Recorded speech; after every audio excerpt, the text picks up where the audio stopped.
خواب میں حادثہ دیکھنا یا ہونا کی تعبیر شروع کرتے ہیں اللہ کے نام سے جو بہت مہربان اور نہایت رحم والا ہے۔ السلام علیکم ورحمۃ اللہ وبرکاتہ۔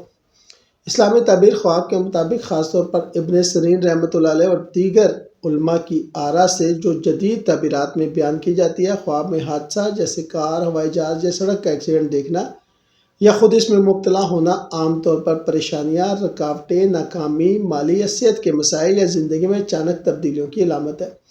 یہ خواب اکثر تنبیہ ہوتا ہے کہ احتیاط کریں کیونکہ یہ دشمنوں کی سازش، غفلت یا مشکلات کی نشاندہی کرتا ہے، تاہم اگر حادثے سے بچ جائیں یا زندہ رہیں تو مشکلات سے نجات اور کامیابی کی خوشخبری ہو سکتی ہے۔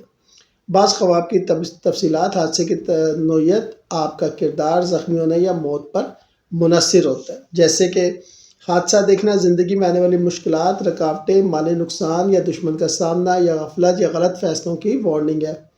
خود کا حادثہ ہونا ذاتی مسائل، صحت کا خطرہ، کاروبار میں ناکامی یا عزائم کی تکمیل میں دشواری۔ کار کا ایکسیڈنٹ دیکھنا عملی زندگی میں بحران، حالات کی خرابی یا اہداف تک نہ پہنچنا۔ اگر کار الٹ جائے تو منفی تبدیلی یا نقصان۔ ہوائی جہاز کا حادثہ تو بڑے عزائم میں ناکامی، سفر کی مشکلات یا اچانک نقصان۔